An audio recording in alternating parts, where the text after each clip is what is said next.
Hujambo na karibu tena mtazamaji wa The World News katika kipindi hiki cha ulimwengu wa siasa. Mimi ni Adam Hussein. Miongoni mwa ripoti tulizokuwa nazo ni huko nchini Israel ambapo inadaiwa wafungwa wa Kipalestina 110 wamefariki katika magereza ya Israel tangu Ben Gvir achukue wadhifa. Ben Gvir anatajwa miongoni mwa viongozi nchini Israel wenye msimamo mkali ambao wamesababisha vifo vya watu hao 110 kutoka Palestina. Ripoti hiyo imebaini kuwa angalau wa Palestina 110 wamepoteza maisha ndani ya magereza ya utawala wa Israel tangu Itamar Ben Gvir, kinara mwenye msimamo mkali wa chama cha nguvu ya Mayahudi, ateuliwe kuwa waziri wa usalama mnamo Desemba mwaka 2022. Kwa mujibu wa huduma ya vyombo vya habari vya Israel Wala, taarifa zilizopatikana kuhusu idadi ya wafungwa wa Kipalestina wanaoshikiliwa kwa jina la wafungwa wa usalama wanaishi chini ya usimamizi wa Ben Gvir tangu alipochukua wadhifa huo mwezi Desemba mwaka 2022. Inaonyesha kwamba watu 110 wameuawa kati ya Januari 2023 na Juni mwaka 2025.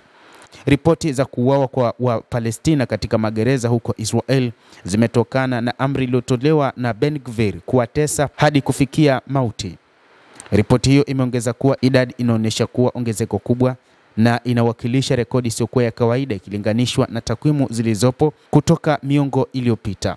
Aidha, ripoti hiyo ilisema kuwa hali ya wafungwa wa Kipalestina imeharibika kwa kiasi kikubwa tangu kuanza kwa vita vya mauaji ya kimbari dhidi ya Gaza mwezi Oktoba mwaka 2023 na kuongezeka kwa kampeni ya kukamata wa Palestina. Ripoti imeonyesha pia hali ya kipekee ya mateso wanayokutana nayo wafungwa, ambapo mara nyingi wanasema kuwa wanateseka kutokana na njaa ya kimakusudi na udhaifu mkubwa wa lishe.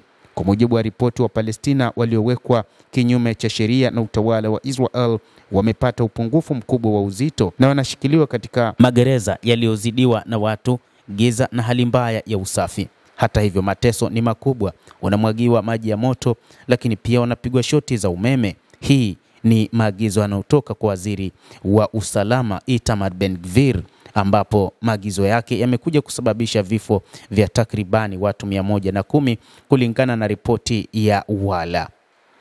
Ripoti hiyo inaonyesha pia hali ya kipekee ya mateso wanayokutana nayo wafungwa, ambapo mara nyingi wanasema wanateseka kutokana na njaa kali. Wale walio karibu na Ben Gvir wanadai kuwa waziri huyo mwenye misimamo mikali anajivunia kushadidia hali ngumu kwa Wapalestina waliotekwa. Hali wanayoshikiliwa wafungwa wa Kipalestina inatia wasiwasi mkubwa.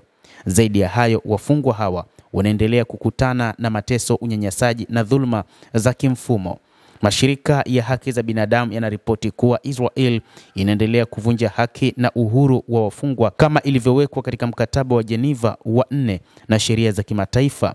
Kituo cha utafiti wa wafungwa wa Kipalestina kinadokeza kuwa karibu 60% ya Wapalestina waliotekwa kinyume cha sheria katika magereza ya Israel wanakabiliwa na magonjwa sugu. Kwa huzuni, idadi kubwa ya wao wamepoteza maisha wakiwa katika magereza au muda mfupi baada ya kuachiliwa kutokana na uzito hali zao za kiafya. Hata hivyo, takwimu za idadi ya watu 110 ni takwimu ambazo zimeelezewa na Israel, lakini ni takwimu ambazo hazikuthibitishwa huru na vyombo vya habari ama vile vya kutetea haki za kibinadamu. Lakini hizi ni takwimu ambazo zimeelezwa na serikali ya Israel, huku Itamar Ben Gvir akitajwa miongoni mwa viongozi nchini Israel. Waziri wa usalama alitoa maagizo ya mateso na kuuawa kwa Wapalestina waliotekwa nyara wakati wa vita katika maeneo mbalimbali, hasa katika ukanda wa Gaza, lakini pia na katika ukingo wa Magharibi. Mtazamaji, endelea kutufuatilia, lakini usisahau kulike, usisahau kucomment, kadhalika na kusubscribe channel yetu hii ili upate habari hizi kwa mapana kupitia The World News. Naitwa Adam Hussein, endelea kuwa nasi wakati wote, endelea kutufuatilia uweze kufahamu nini kinajiri ulimwenguni.